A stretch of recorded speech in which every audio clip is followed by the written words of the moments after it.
Memeriahkan rangkaian peringatan HUT RI ke-72, SMA Negeri 1 Kuta Utara melaksanakan berbagai lomba. Memaknai nilai-nilai proklamasi SMA Negeri 1 Kuta Utara yang akrab dengan sebutan Sakura, mengangkat tema Sakura berupaya berinovasi mental demi NKRI menuju Indonesia yang bekerja sama bersama bekerja.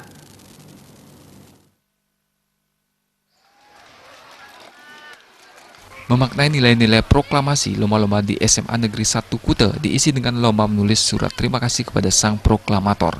Lomba-lomba lainnya adalah menghias kelas nuansa merah putih dan pelaksanaan lomba ketangkasan baris berbaris.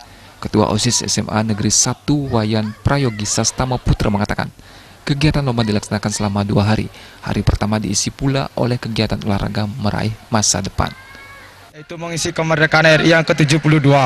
Sini ada banyak lomba, yaitu lomba LKBB yang diikuti oleh seluruh kelas, yaitu 41 kelas, baik itu kelas 11, 10, ataupun kelas 12. Selain itu juga ada lomba menulis surat untuk proklamator, di mana kami akan mengucapkan terima kasih kepada proklamator yang juga diikuti oleh seluruh siswa di SMA Negeri 1 Kuta Utara.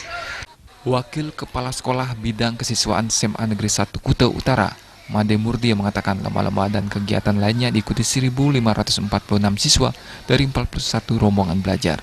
Ketua Harian Komite SMA Negeri 1 Kuta Utara, Nyoman Astika, mengapresiasi kegiatan rutin yang dilaksanakan sekolah untuk menumbuhkan cinta tanah air.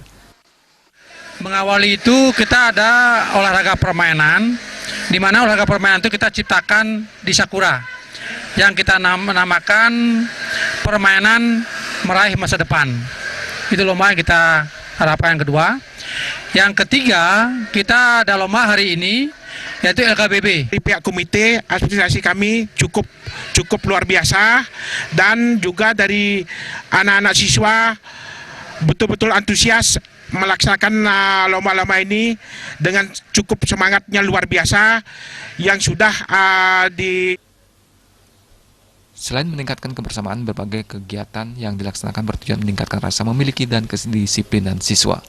Berbagai lomba yang dilaksanakan untuk memaknai nilai-nilai proklamasi versi SMA Negeri 1 Kuta Utara tahun ini berjalan sangat meriah, terutama olahraga meraih masa depan. Olahraga yang diciptakan Wakasek Siswaan Sakura ini dimainkan 2 tim berjumlah 14 orang, yang menjadi bentuk semangat baru dalam meningkatkan dan mengoptimalisasi potensi prestasi siswa di bidang akademik maupun non-akademik. Suteja, Bali TV.